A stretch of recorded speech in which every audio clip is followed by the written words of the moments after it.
So welcome everyone. Welcome to the last of our summer speaker series here at MUSE. It's been 8 weeks. There have been some wonderful presentations, and I think we've saved the best for last. So Susan Bulman is here.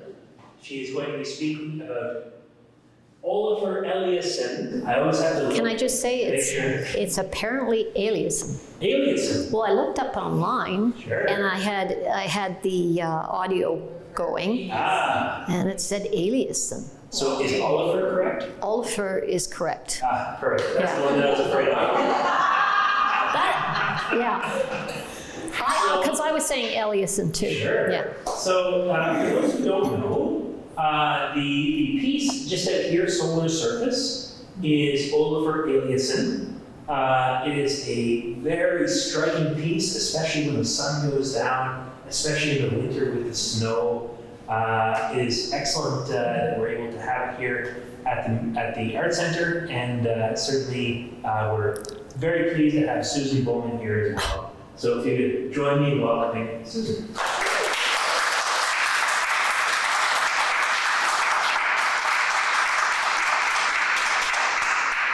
Well, thank you everyone for coming out. I know sometimes at this time of year it's a little harder. The sun's going down earlier, et cetera, but I appreciate your attendance here. And I'm pretty excited to introduce you to this unique artist, Olafur Eliasson, and discuss the driving force behind his amazing work. Hopefully this will open your eyes, as it has mine, to the way that art can change our world. Eliasson believes that culture has more power to create change than any other social, political, or government institution. So I'm going to go over a little bit. Again, what Braden said is we're really thrilled to have this unique piece of art on display by Eliasson. It was arranged for us by a generous donor, and we're very thankful to have it here in the Susan Glass and Arnie Thorstensen lounge here. It's 90 centimeters in diameter, and each of the 60 pieces of plum-colored glass are glazed on the inside with gold leaf and supported with a fine metal grid in a complicated geometric shape.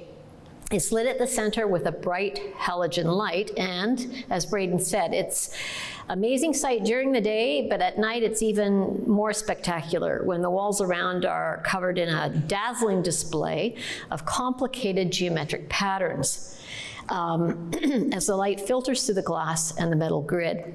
On the screen, I have other examples of globes like this that Eliasson has done. I mean, look at all the reflections with this one. So Eliasson has always been interested in geometry and math. And this comes through when you see these globes. There's another, okay. The other thing about Eliasson, I hope not to take any more than an hour, hopefully less, but needless to say, when I start talking, I could go on probably for days. This man is a very hard man to research because you don't want to stop. There is so much he does. Anyway, now to address the title of this presentation, altruism is characterized by selflessness and concern for the well-being of others. Those who possess this quality typically put others first and truly care about the people around them, whether they have a personal tie to them or not. In the case of art, altruism, and Olafur Eliasson, many of the sites and publications I researched described him as a man focused on the relationship between society and the environment and deeply concerned about the direction he sees us going. He's focused on an all-encompassing view of a more humanitarian future. And that was from an article in the Art Story. Eliasson is also part of what is known as the social practice movement in art that started in the 1990s. It was originally defined as art that was created outside an institution, not a sculpture or a static display, but an installation of a type that brings social or political issues to the public's attention. So socially engaged practice includes art forms that involve people and communities and often deals with activism as political, environmental, and cultural issues are addressed. And then hopefully this will open a dialogue about these issues with a view to raise awareness and encourage debate and action. As the art story describes it, the social practice movement has a universal conscience. Artists in this sphere want to inspire debate, expand feelings of the self into a connection with the public sphere. It's a motivation for progressive, creative thinking about cultures, communities, and the environment. Eliasson's reputation in the art world is, as a soft-spoken man, interested in many of the issues that concern us today. In his Berlin studio, discussions and brainstorming ideas among associates and other professionals are the impetus for the installation he spearheads. He creates work not only for art museums, but also outdoor, public spaces, and most of these have received international attention. But even at this level of renown, Olafur is not known as an artist with a super ego. A Guardian article noted he's described by curators and other art world people as polite and modest, and when you meet him, for his straightforwardness when he addresses you and grace. However, beyond the discretion lies an intensity that he can't disguise. Altruism is the dominant trait in his daily work and life. He has a strong sense of social responsibility. Before I proceed a little further, I'll be referring to the term installation a lot when I talk about this artist. Installation in art is described as large-scale, mixed-media constructions, often designed for a specific place and for a temporary period of time.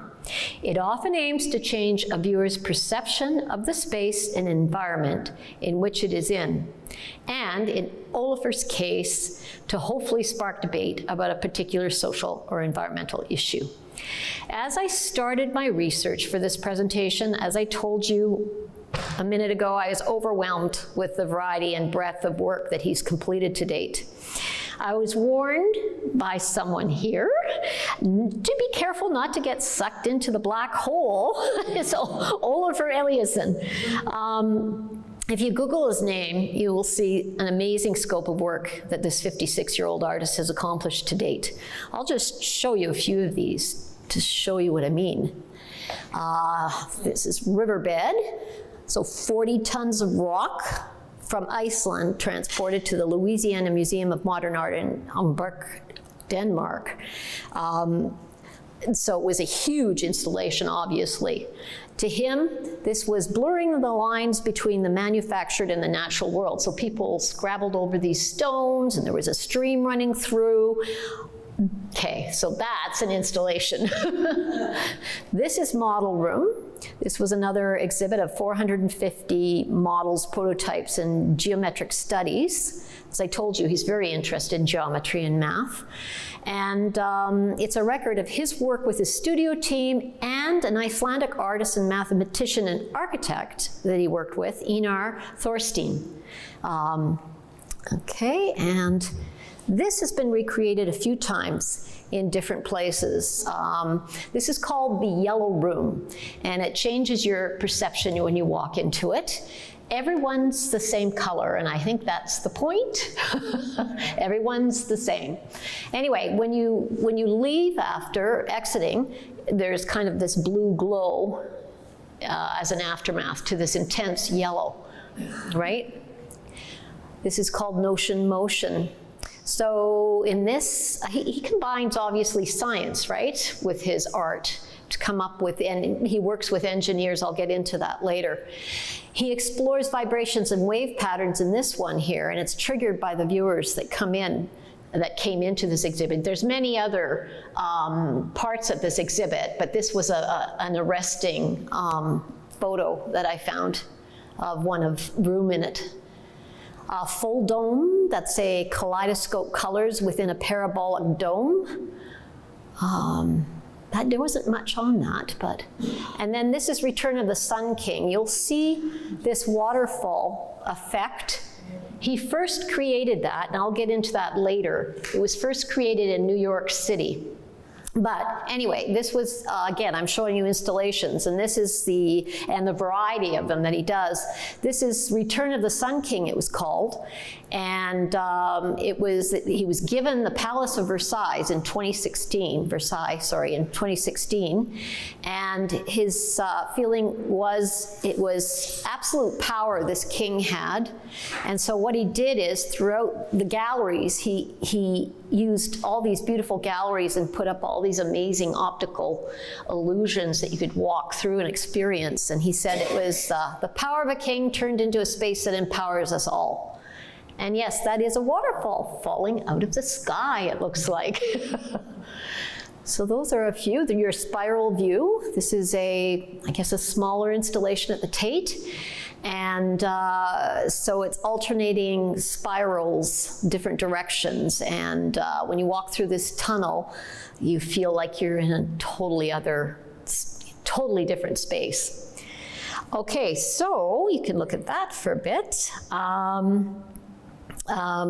Where are we here? I'll talk to you a little bit about his background first. He was a child of the late 60s from Scandinavia. He was born in 1967 to immigrant Icelandic parents. He was born in Copenhagen, and his parents had come from Iceland. They were divorced when he was just 4, and at that time, his dad went back to Iceland and continued to work as a cook on a fishing boat. However, his father was also an amateur artist and had connections in the artistic community there.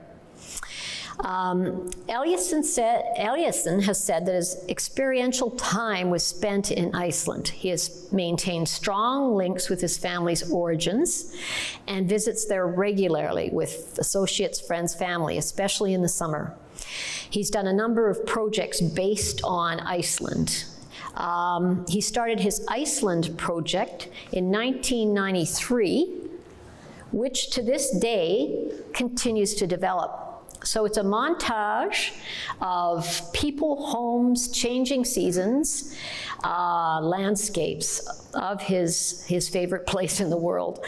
And one of his exhibits during his student years, and the first of many outdoor exhibits, again, was another Icelandic creation. It was the creation of Iceland's midnight sun on the side of the Hamburger Museum. It is in Hamburg.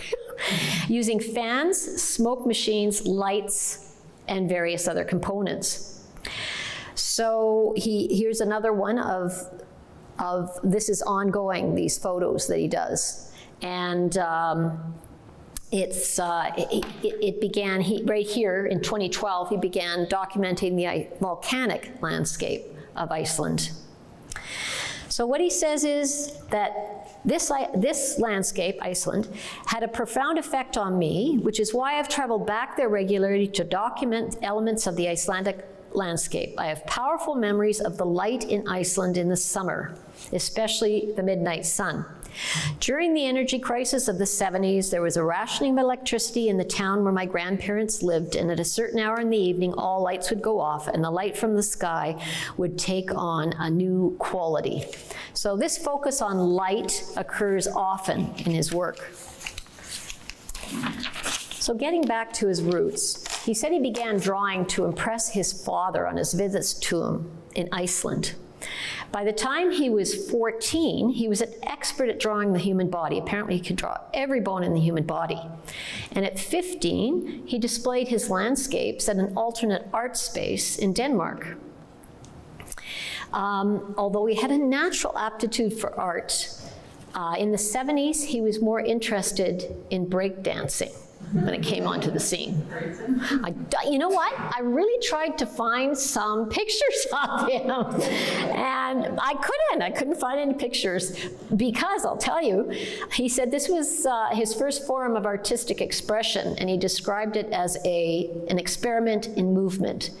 His mother, who was a dressmaker, ended up making his silver spandex outfit. And then he said he practiced on a little farm that they lived on at the time. And he said, I'm sure I was the only robotic electric boogie dancer with eyeliner. So Anyway, he said, after forming a dance group with friends, which they called the Harlem Gun Crew, remember he's a teenager here, right?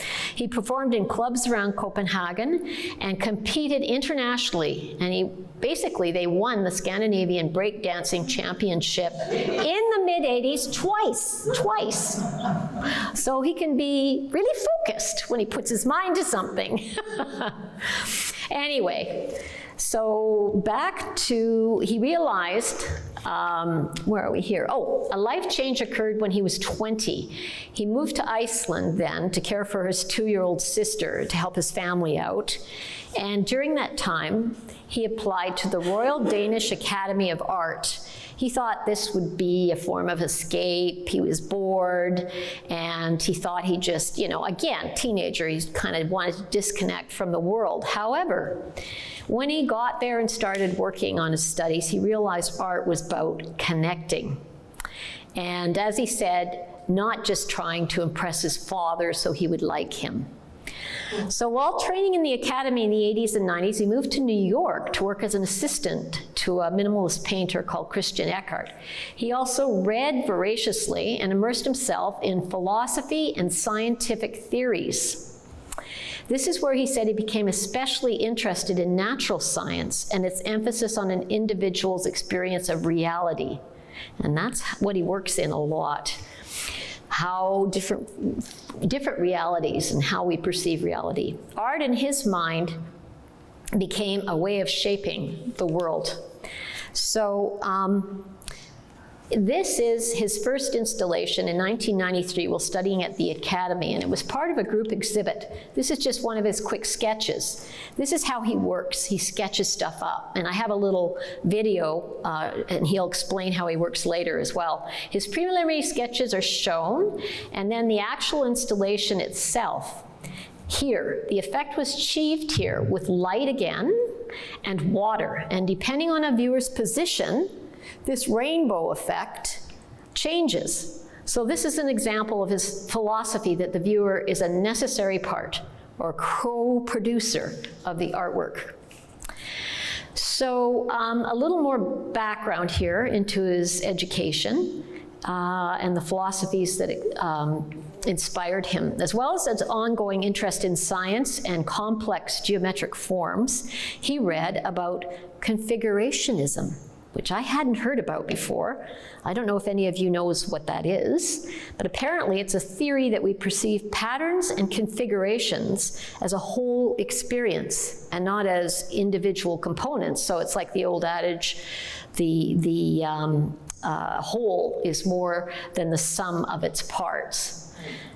He also read about phenomenology, which can be simplify that as a philosophy of experience. The lived experience is the ultimate source of all meaning and value in life.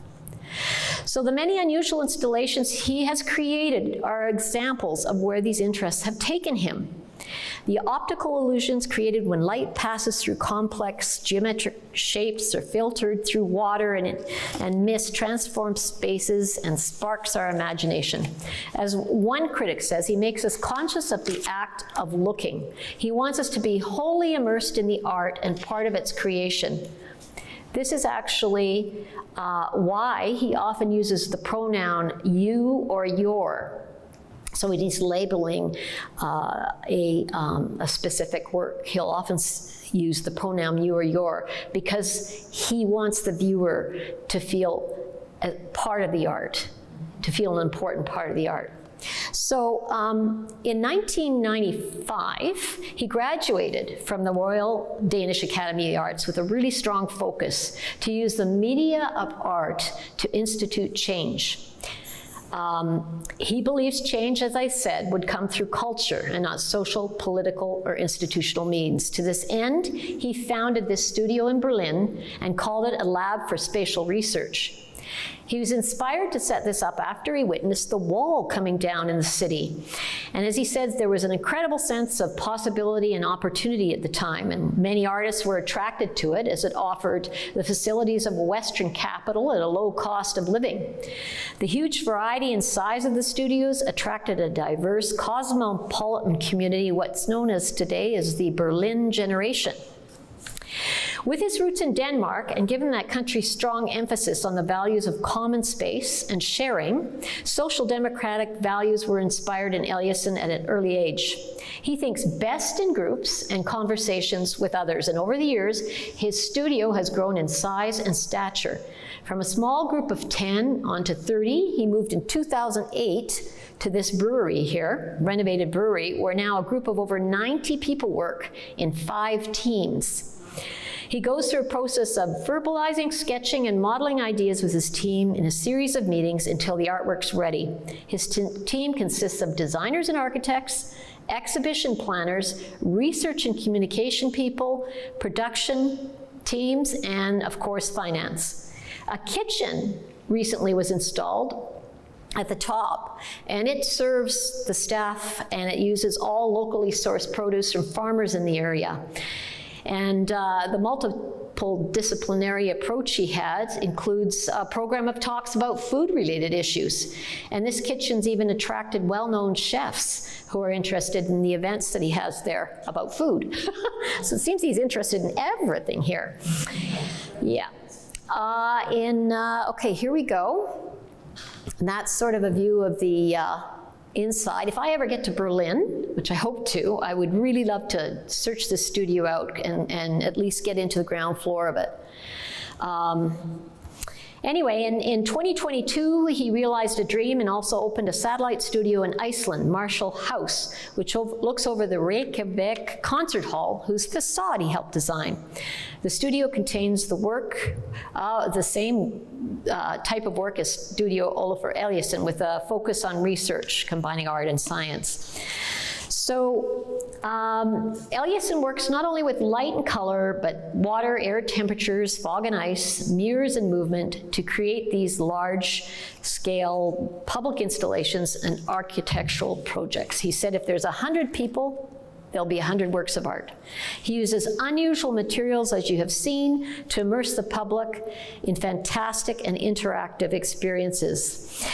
Since '97, his wide-ranging shows have included paintings, sculptures, photographies, and he is also one of the most important internationally recognized artists living today. His exhibits and projects have been in almost all the top museums and galleries, from the MoMA and Guggenheim in New York, to the Tate Modern in London, the Walker Art Center in Minneapolis, the Museum of Modern Art in Oslo, and the Samsung Museum of Art in Seoul, South Korea, to name a few. So in 2003, when he was just 36, Eliasson represented Denmark at the 50th Venice Biennial in an installation called the Blind Pavilion. So it was an architectural structure with black, opaque, and transparent panels that created distorting reflections for visitors walking through. The Blind Pavilion is a transformative experience depending on the audience, again, for interpretation. Again, the role of the viewer is ultimately part of the art experience. Later that year, he installed the Weather Project. Now, this is a very famous project. We may have heard about it in the news. This is back in 2003. He installed this at the Tate Modern Turbine Hall. It was the most well-attended art event to date in the world, with over 2 million visitors in 6 months.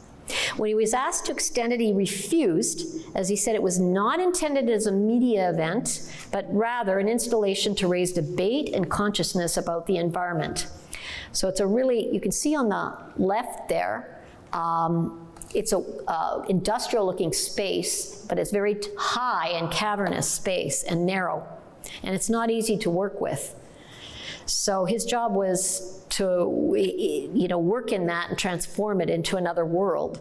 His inspiration for the exhibit there came when he was listening to the news, anyway, he heard about an unusual weather conditions at the time where it snowed in the same place like one day, and then the next day it was very, very warm. So I think I told you, or maybe I didn't, he won the Unilever Commission, and he was invited to take over this turbine hall. That's how he got into this hall. Now, the Unilever is a large British packaging company that's concerned about global sustainability, and they sponsor a competition every year that awards a winning artist the opportunity to exhibit in this hall. So Eliasson's first idea was to create something that displayed all kinds of different weather. But then he gradually cut back and the complexity, and using a more minimalist approach, decided to create an environment with a sun. So how do you do this? He used a semicircle net, wire net, he and his associates that were building this, against the high ceiling.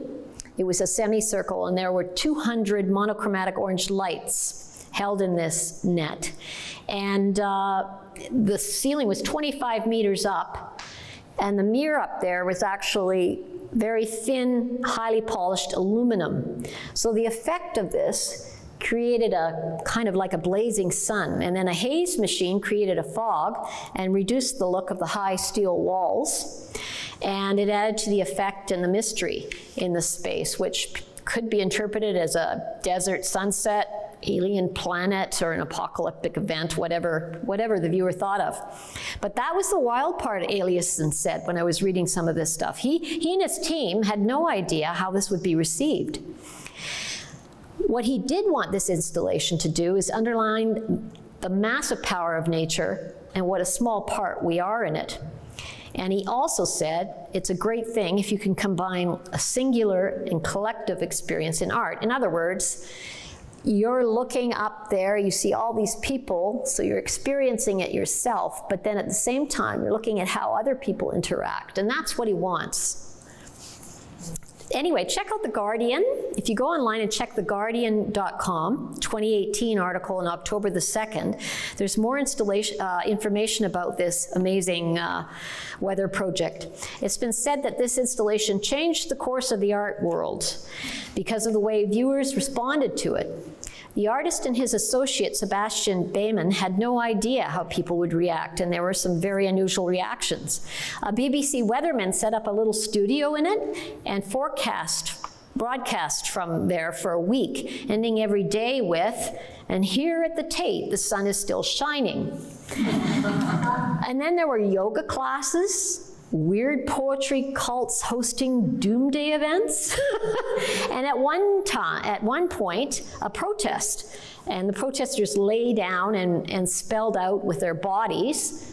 Apparently it was reflected in the mirror above, and it was in the right way in the mirror above, and it was "Bush, go home." It was at the time when there was the controversy between Bush supported, as well as the British supported the situation in Iraq at the time, you know. So that was quite the amazing installation there. So just to continue with his accomplishments and work, as I said, he's garnished a number of international awards, but in 2019, he's made a Goodwill Ambassador for the United Nations Development Program. He's a frequent contributor to public conferences and panels, including a TED Talk. You can go to TED Talk 2009, and you can see him speak. And in 2013, he won the Mies van der Rohe Award for his collaboration with Henning Larsen Architects of the facade for the Harpa Reykjavik Concert Hall and Conference Center. So from 2009 to 2014, he set up an art school in his studio in collaboration with Berlin University of the Arts. He engaged many speakers and felt that there was a lot of give and take, and this is what he wanted. It was renowned for its creative and interactive approach. And he always said, you know what, we can agree to disagree, or we can also disagree, and it's okay. Productive disagreements. That's what he wanted. And that's the lens I'm gonna look at: Little Sun, Ice Watch, and Green Light. These were 3 projects he created from 2012 to 2018. There were many different viewpoints in all 3 of these projects. You know, from positive to negative, but that's what he wanted. He wanted the intense debate in social media and the news, and hopefully that kind of thing can foster change. I'll just continue, I'll get into those projects in a minute. I just wanted to go through the other things he's done. He's also founded Studio Other Spaces with architect Sebastian Bayman in 2014. He's had a 20-year relationship with this architect, and this studio is now an international office for art and architectural projects combined. He's always been interested in architecture, and the studio was a natural outgrowth of the large-scale installations and sculpture that he's created since the 90s. It's located in the same studio as the studio Olafur Eliasson. So you remember the installations I showed you before. These are a few other things he's been involved in. This is architecture now, architecture and art. So he designed many projects before he opened his studio with architects and engineers, and this is one of them. This is the Serpentine Gallery Pavilion, and that was done in 2007 for London's Kensington Gardens, and it's a curved walk. It sort of offers the people sort of slices of the park as you curve up, and inside there were exhibits of more than 50 artists were involved there. This is the one, the New York City waterfalls, and that was commissioned by the Public Art Fund in 2008. And along the city's waterfronts, and this was to describe and integrate the beauty of nature into the urban landscape. It was called on a massive scale.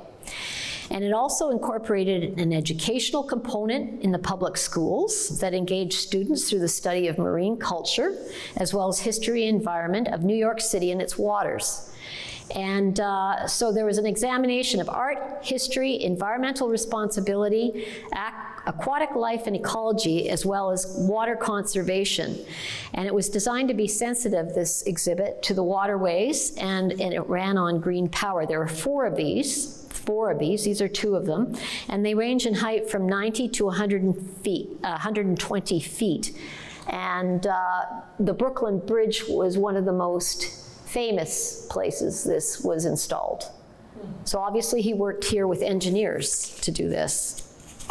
Your rainbow panorama, whoops, oops, I turned it off. There we are. Your rainbow panorama was a rainbow-colored glass walkway. Have you seen that? I think I've seen that, yes. Okay, it's in the Aarhus, Denmark. In Denmark, yeah. How do you pronounce Aarhus? Go ahead. I thought it Aarhus, A-A-R-H-U-S. Very cool. It's a spectacular 360-degree walk of color. And it's like an orientation tool, dividing the city of Aarhus into sort of different color zones.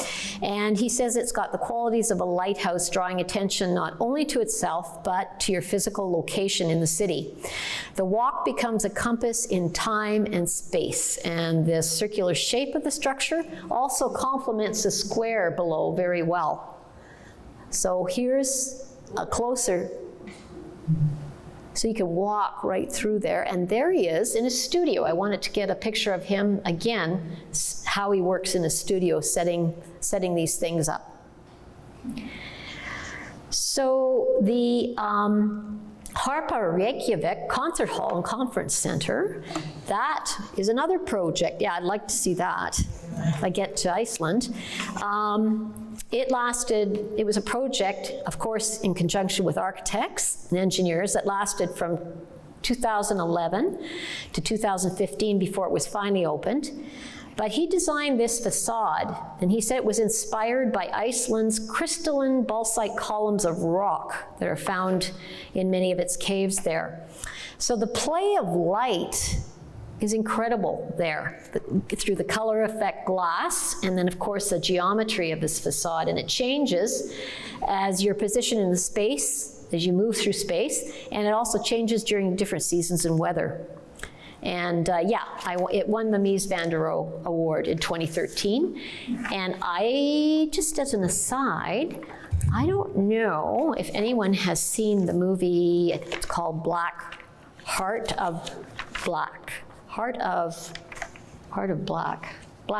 Anyway, sorry, but it's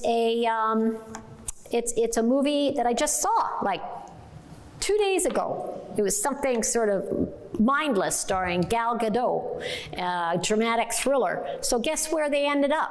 They ended up in Iceland, and they called that the university, and they blew up part of it. I'm going, I can't believe this. I'm doing this talk, and there it is. By the way, it wasn't blown up, obviously. But anyway, okay. So the first space building that was designed entirely by Eliasson and his team in Studio Other Spaces and it was completed in June 2018. It was for Kirk Capital. And it's on a man-made island. There was a man-made island there, and it was designed to revitalize the harbor area of Jutland, Denmark. Lit at night, again, it kind of resembles a lighthouse, and the materials used are a classic brick in different shapes and depths. The brick creates an organic surface on the building because there's also 15 tons of this glazed and unglazed brick work, and apparently, it's hard to see here, but it goes from sort of greens into sort of more bluey colors at the top, reflecting the water and the sky of its environment.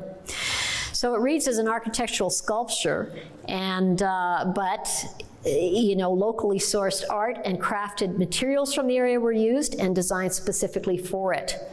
So Eliasson says of the building that it's allowed us to turn years of research on perception, physical movement, light, nature, and the experience of space into a building that's at once a work of art and a fully functional architecture structure. So it's an organic building that takes into account the environment around it. If you go there, you can go into the first 2 floors are open to the public, and there's aqueous zones in there, and they're visible from viewing platforms, and the offices are located at the top. That's a spiral staircase that takes you up to the top, but you can see some of the artwork there and the way the forms, I don't know why, it brings to mind Gaudi a little bit. Does anyone know the work of Gaudi? And yeah, very curved organic shapes here, but a little more structural than Gaudi. So here's the bridge connecting it to the mainland. So I've started with this quote here from Eliasson. Keep inventing new tools to help us find our way. We've never been in more need of guidance.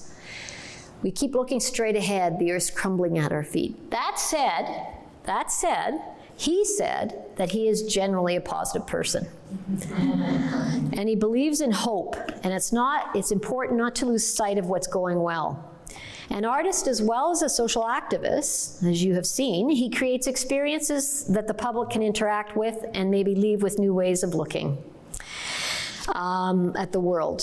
Art should criticize and be socially engaged to be a living part of our lives.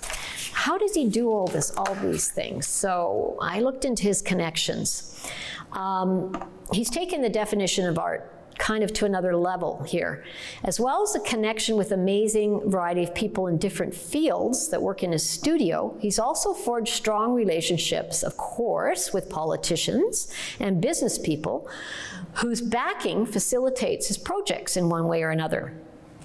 He recognized this support as beneficial to his ongoing projects, but also the people that he worked with found he was generally interested in their work and how they were attempting to create change. We can learn from each other. That's part of his personality. Politicians can learn from artists. Business people can learn from artists, and vice versa. Reaching out and his interest in others led to more invitations from different groups. Not just galleries and museums, but also companies, brands, and cities. His hanging spear, which is uses five-fold symmetry and geometry, filters light through a lattice of stainless steel bands for a shopping mall in Munich. Scent Tunnel was designed for a space for people to walk through at Volkswagen headquarters in Germany. And in 2006, I See You was a lamp designed for windows of a Louis Vuitton shops across the world. So this particular work, once this ended, Louis Vuitton ended this exhibit by Eliasson, they sold the lamps. And so this money gave his group the opportunity to set up a foundation, and you can go online again and look at this. It's 121ethiopia.org, and it raises funds for vulnerable children in Ethiopia, and all proceeds go to the work. That's what they'd said, no admin fees. So Eliasson has spoken in circuits where artists are rarely invited, such as the World Economic Forum in Davos, Power and Care Summit in Brussels, where he was in dialogue with the Dalai Lama in 2016. And in 2019, he was made Goodwill Ambassador by the United Nations Development Program. So I'd like to give you an overview. This is the end of 4 projects that underline the altruism in the title, if you haven't noticed that he's already done a number of things that are altruistic. But here is the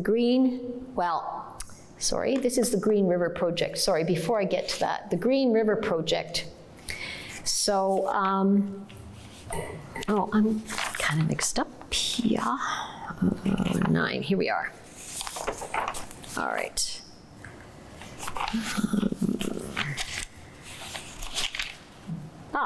Here we are. All right, so the Green River Project started when he was looking at the river outside the windows of his Berlin studio in 1996. Over a period of 3 years, from 1998 to 2001, he used non-toxic dye, normally used to study ocean currents, to dye the rivers in 5 cities a bright green. This would have been reported in Europe. I don't know if we heard it in North America. In Stockholm, people were like shocked when they saw the green running through their city, and newspapers gave the event front page, blaming a leak in a government-run heating plant and saying the chemical but the chemical's non-toxic. Well, I mean, obviously that wasn't the case at all. They didn't have their facts right. But in Stockholm, Tokyo, Bremen, Germany, Moss, Norway, the strange color, which eventually fades within a couple of hours, it brought people into a new relationship with their environment.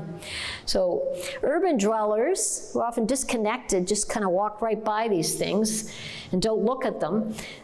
They became aware where they were. It sparked a lot of debate. And generally, most people realized what Eliasson was trying to do.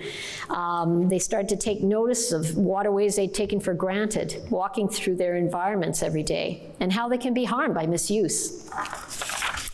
So the only city, which is interesting, that didn't really notice the green was in Los Angeles. Now, the reason for that, you look online, you can see a lot of their waterways are in like huge culverts through the cities. So these high concrete walls, they kind of disguise the water as it is, so you don't really see that.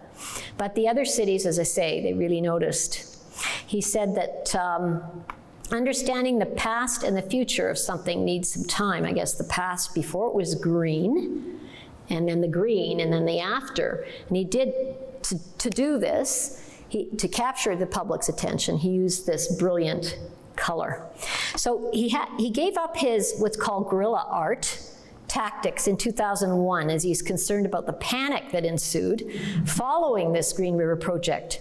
However, in the next few projects, he's continued to bring social and environmental issues forward and inspire debate and motivate change.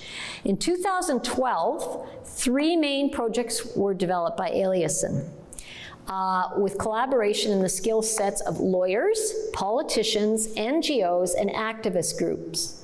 Each was given a 2-word title: Ice Watch, Little Sun, and Green Light. So I'm going to go to the Glacier Mill series, because this leads into Ice Watch.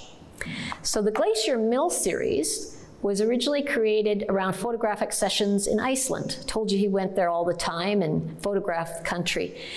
It includes black and white photos hung in a block that records the melting of glacier ice and patterns created while the water rushes into the center. These photographs, displayed over the years in various museums and galleries, are also an invaluable record of our times. The glacial ice melt has been recorded by Eliasson over a period of 20 years or more. So, I mean, he's very focused. So, to bring attention to the issues of the melt, he created another public event. This is Ice Watch. So it was a temporary installation again, but it was installed again in a number of cities in 2012. He partnered with geologist Minnick Rosing, and obviously it was put together to raise awareness of the impact of the melting glaciers and climate change. So this Iceland project, like when he heard there were glaciers from Greenland, I think that was this one particular year in 2012, were rapidly disappearing, and massive blocks of ice from it were floating in the Arctic. He and his team took it upon themselves to dry like 12 of these massive blocks, between 1.5 tons or more, to Copenhagen's City Hall Square. Yeah, they did this in 2014. It started in 2012. So it started in, let's see here. Yes, it was in 2014. That's when he did this. And it was to coincide with the 5th assessment report of the UN Intergovernmental Panel on Climate Change. So he did it in conjunction with the climate change panels. So it was restaged in Paris in 2015 and in London in 2018, again, to coincide with climate conferences. Here they are.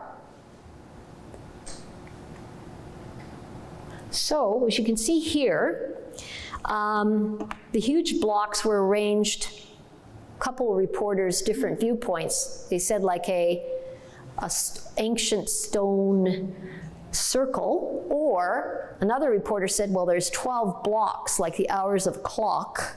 So it's like a watch, right? So Ice Watch. Anyway, however you interpret it, people, they sat there and they melted, and you can see it attracted millions of people, and they could climb on it, taste it, listen to it. Apparently, ice bubbles kept bursting as this you could hear the popping sounds in the ice as air was released from these bubbles that were like thousands of years old, caught in the ice. And then as you went along, if you went by, you'd see the ice change. And so this was an attempt to render the abstract concept of, melting ice, global warming, into a tangible thing.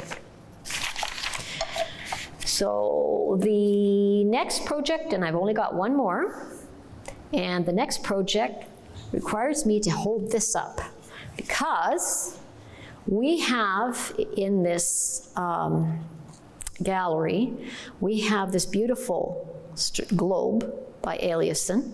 We also have these for sale. So he designed these little suns, he called them, and the Weather Project, the way this started is the Weather Project started a relationship that was ongoing between the Tate Gallery and himself.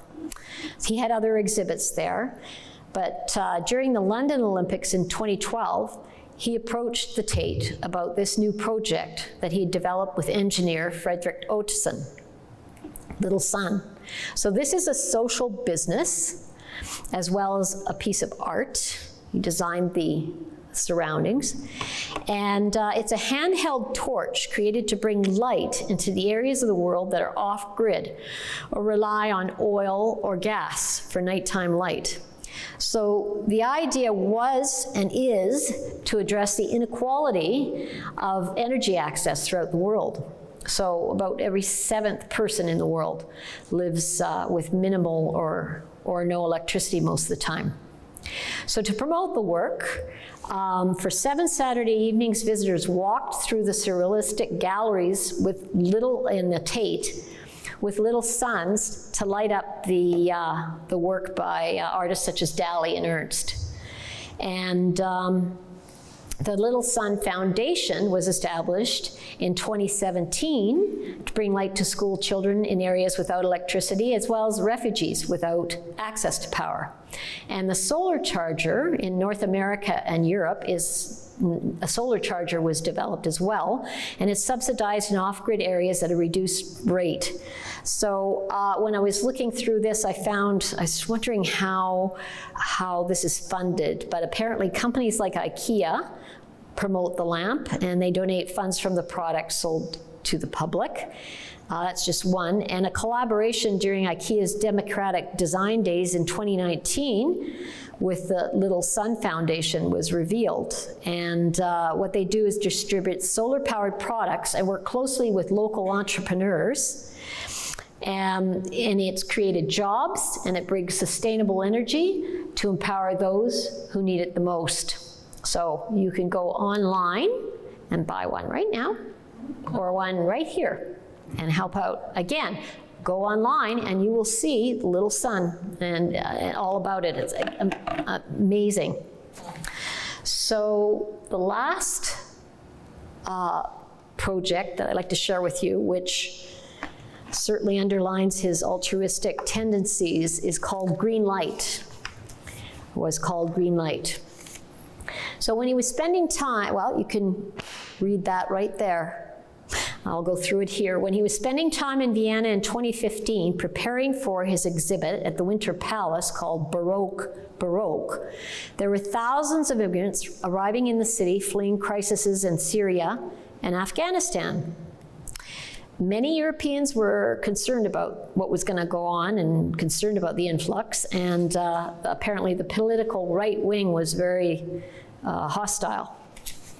So you could say a red light was given to this group. They weren't happy people were coming in.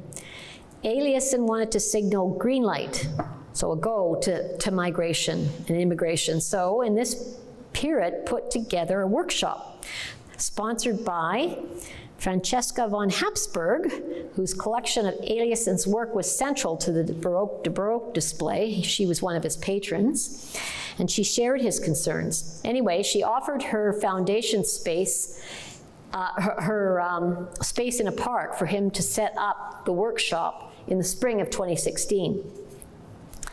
So I'll just go over here and you can see that's the workshop happening there.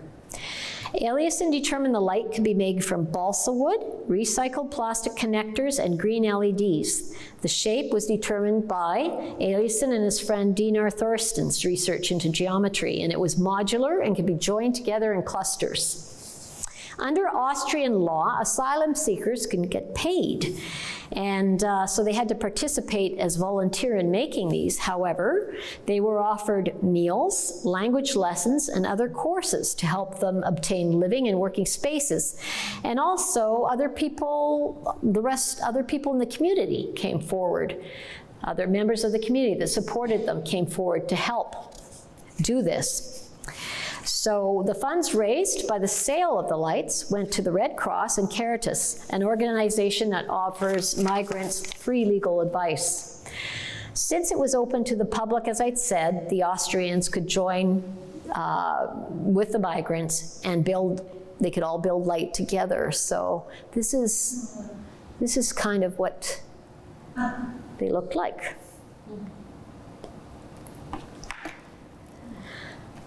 Okay, so Eliasson started a blog in 2016 for the World Economic Forum entitled, "Why Art Has the Power to Change the World." It was written in response to the global crises as he saw it of energy, poverty, climate change, and migration. So in striving to make art concerned with the issues of society at large, Eliasson's artistic practice, along with others such as Ai Weiwei, Thomas Hirschborn, and Theaster Gates, helped make the social practice movement, which is rather than produce work of art for institutions alone, these artists aim to generate social change. So collaborating with many other groups that discuss, participatory art is created outside the gallery system. Once the realm of activists and environmentalists, like other artists in this group, Eliasson demands art have a conscience. So nowadays, art has a great potential for changing the world and improving people's lives, partly because it can nurture a degree of trust and can bring about not only the potential for feeling, but also for acting. Thank you.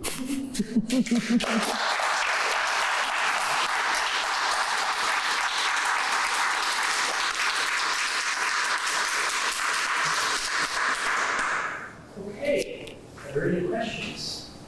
Are there any questions? Hey, Scott. Yeah. What is it you're getting late again? Most of your exhibitions were from 4 or 5 years ago. Have you got anything? What were you doing? Actually, well, they're ongoing. His work is ongoing. Yeah, that one I showed you, this one right here is one of his newer ones. He often repeats themes. Okay, so for instance, the rainbow, water and mist, that was repeated in Tokyo in a gallery not that long ago. Yeah, so and if you go online, you will see, these are really, yeah, they're in the late 2000s, but yeah, 2023, haven't looked online for 2023, but I do know, the other thing he was involved in was designing a label for the Rothschild champagne. And because this owner has an artist do this every year, and so it's an elegant label with a sphere on it, and it's a fairly complicated indication of a hemisphere and the seasons, and there's a lot within this. You should go online and check that out. It's very hard to describe his projects, as you can see. Most of them are fairly complicated. You have to get in there and experience them. But yeah, if you go online, so much comes up, and he's constantly working on other ideas all the time. So, yeah. So the sphere that's here, Yeah, is that just a commercial? that's a piece of art. Yeah, so it's just a commercial venture that he would have made and sold. Yes. It doesn't have any other Altruistic. No. In this, I was trying to, that's why I brought up these at the end, and the Ethiopia 121 Foundation, the Little Sun, the work with the migrants, and you can see that he does so much work, but he also does this work as well. I mean, he's all over the place. He's a Renaissance man. I wanted to say, I wanted to call this new Renaissance man, Olafur Eliasson, but that didn't work as well. Yes. Can you go back about 4 or 5 slides? There's 2 children holding hands. There. Yeah. Yes, that was to keep track of the kids in a nursery. Yes. And That's a very touching picture. Yes. That's the amazement and hope for the future. Yes, I agree with you. Yeah. Was that a staged or just a lucky shot? Or do you know anything about it? I don't know. Again, a lot of it doesn't. It looks like it was at a school. It was at a nursery school. And I would think that they were just recording the event. What country was it? I think that was in France, to tell you the truth. Yeah, it was migrants that had come to France or whatever, yeah. Oh, even more heartstrings. Yeah. But, and then up there, of course, yeah, there's, I don't know if you want to see, had anyone ever heard of the Ice Watch? I vaguely remember the waterfall in New York. But, I mean, these are very unusual things that he does, as well as doing, you know, the globes, the fantastic, beautiful globes. And he works in a certain medium. He wants you to, at night, when the light's on there, and if it's on now, we'll be able to see the environment around changed because of the patterns of light and shadow that are thrown out by that. So he's always got something more in his art. Yeah? I did kill the lights, and it's starting to get a little bit dark enough, so when you exit, Oh, you good. can actually experience some of the patterns starting to show up in there. Just an FYI. He works in so many different mediums. It was very hard to research this and sort of try and cut it back to an hour. And then try and just mostly focus on the kind of person he is. I think you got a feeling for him during that one little video, what he's like. He's a very talented, creative person, yeah. Do you know anything about his personal life? Yeah, I do. His father was the reason he went back to Iceland to help because his father was an alcoholic and he was hospitalized, but he did recover. And in recent years, apparently his father would actually come into his studio, and so that was a good thing for him. He also married a curator of one of his exhibits back in I have it here, 2003. And he married her, but he met her in 97. And they adopted a son and a daughter, 2003, 2006, from Addis Ababa, Ethiopia. He seems to have a connection to Ethiopia. You know, he established the 121. So Olafur currently lives and works in Copenhagen and Berlin. He speaks 5 languages. He speaks 4 languages: Icelandic, Danish, German, and English. And he's also got a younger half-sister, younger by quite a bit, who's a chef. Her name is Victoria Eliasdottir. His Icelanders in Iceland anyway, not in Canada, because my mother was Icelandic. She was not a daughter, she was still a Bjarne son. But in Iceland, they use the ending daughter for someone. So she was Elias, that's his father's name. He was Elias' son, and she was Elias's daughter. Yeah. Anyway, what else can I tell you about his personal life? You know what? They did break up. I think they're on good terms because he still does take his son and daughter with him on trips. Doesn't want to repeat the mistakes his dad made by, you know, not really being involved in his life very much when he's younger. So, yeah. So I think that's, yeah, because I was interested in yeah. So the waterfalls in New York were temporary?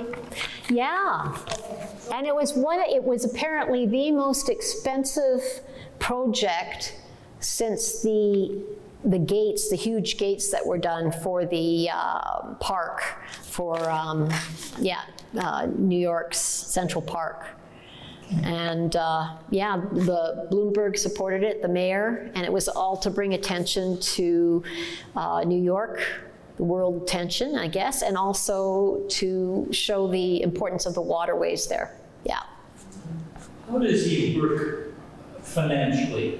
See, that's why I added that piece in there, if you remember. I wondered about that too, like how does that, but he's got people that want him, like for instance, this fellow, this multi-billionaire or whatever that owns the champagne company, paid him, right, to design this label.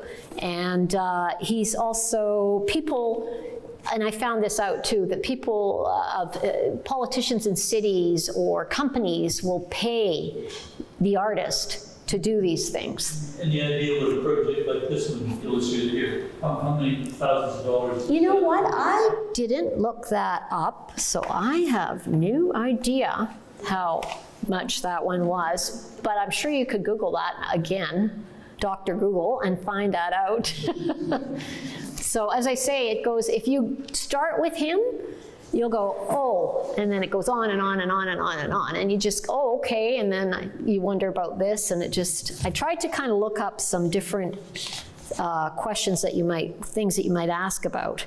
But it was getting involved with people in the cities and politicians and other businesses, I think, that helps, definitely helps pay. Yep. So, thank you.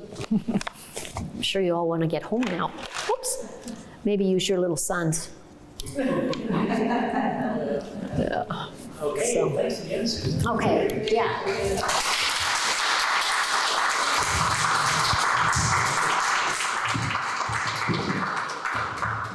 That's something that I kind of dream about for this large installation piece.